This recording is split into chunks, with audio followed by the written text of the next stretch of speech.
your first comic this evening says, if they don't know you're alive, you're probably dead. Please welcome Mr. Bart Marcy!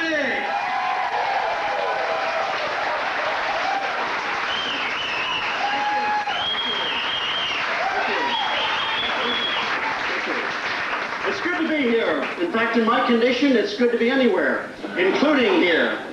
All last year, I was suffering from the Y2K bug. That's right, the Y2K bug. I had heard that you had the Y2K bug if you were short on cash and you were losing your memory. And I knew I had it. Went everywhere for tests all over the country, but finally, last week, the Mayo Clinic declared me disease-free. They concluded that my computer had not even gone down on me. But my problems aren't over. I am still paranoid. It all started when the folks got divorced. They made us all go to the courthouse. Mom stood in front of the judge, and she said, I want custody of the children, but not that one, pointing right at me.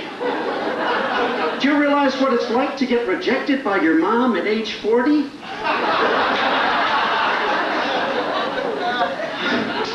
I wouldn't be paranoid if everybody didn't pick on me, like the folks down at the Salvation Army and the Goodwill store. They won't even take my used clothing. Really? Believe it or not, they'll take yours, right? Absolutely. And I wouldn't be paranoid if everybody didn't hate me. So I bought a dog, named her Frisky, and she loves me, and she's loyal, and she loves being in my car. In fact, she always sits in the exact same place in the back window. And now when I go driving, if I'm feeling a little bit paranoid, I look in that rearview mirror and I say, hey, Frisky, am I okay? And Frisky nods her head yes. And if I go over a speed bump, she really nods her head yes. Yes, yes, yes. Yes, you know, the thought of a recession doesn't even bother me. I lost all my money during the boom.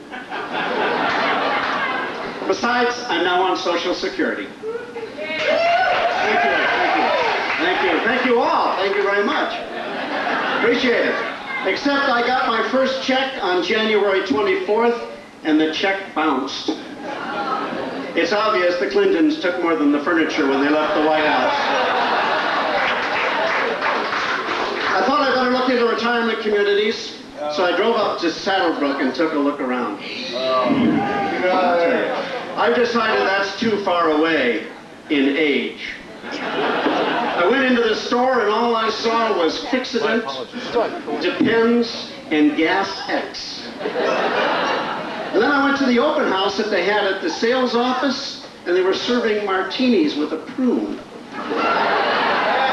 But I did meet an interesting new homeowner up there. Brand new homeowner from Chicago, multi-millionaire, nice guy. Was talking to him and he said, you know, I had no intention of retiring so early from my bookkeeping job, but then I heard the auditors were coming.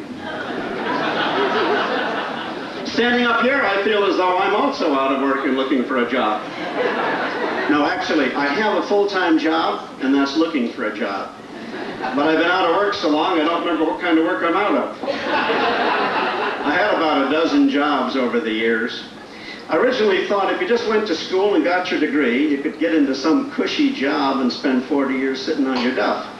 Well, it didn't work out that way. When I went to college, my interests were satellites and missiles.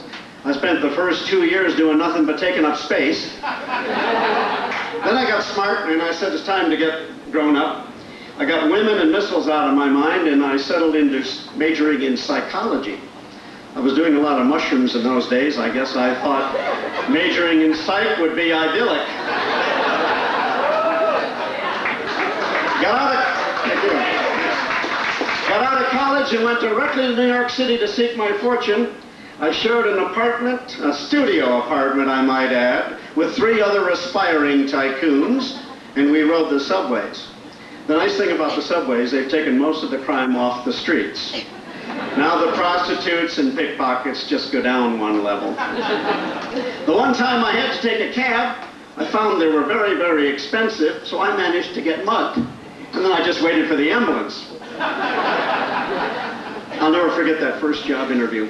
a recruiter sent me to Mary Kay Cosmetics. I mean, I went there and was sitting in the reception area. I was overhearing someone being interviewed. They asked this applicant, they said, at your last job, how many employees were there broken down by sex? She said, oh, very few. At Victoria's Secret, our problem was alcohol. I didn't know they had a problem with alcohol, but I knew the Victoria's Secret store on Times Square was having another problem. Women were stealing underwear. So they put hidden cameras in the dressing rooms.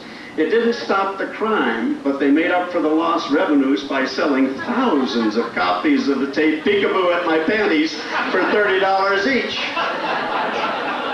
And it was time for my interview. I went in and he says, what have you done? I said, about what?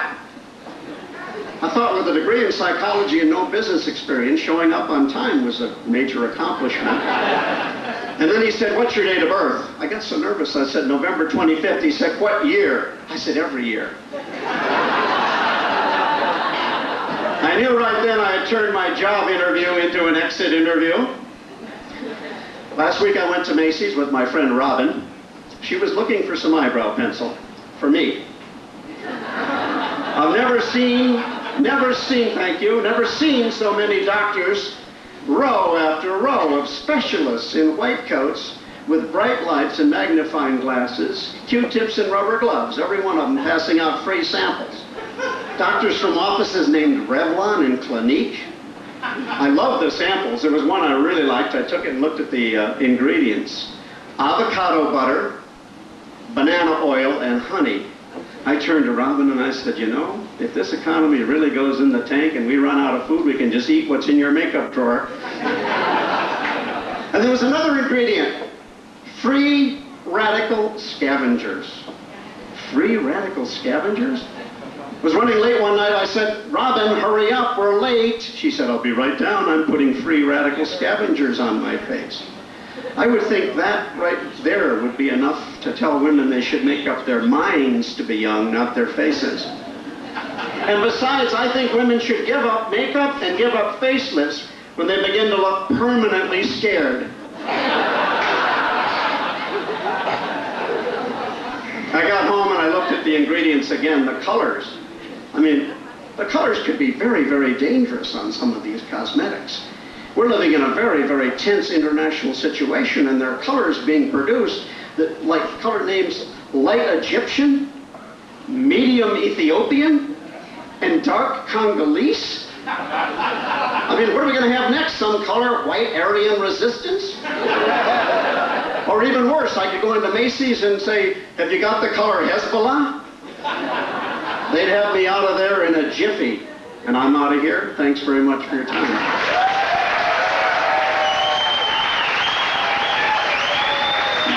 Come on, Bart Marcy. That's how you start a show.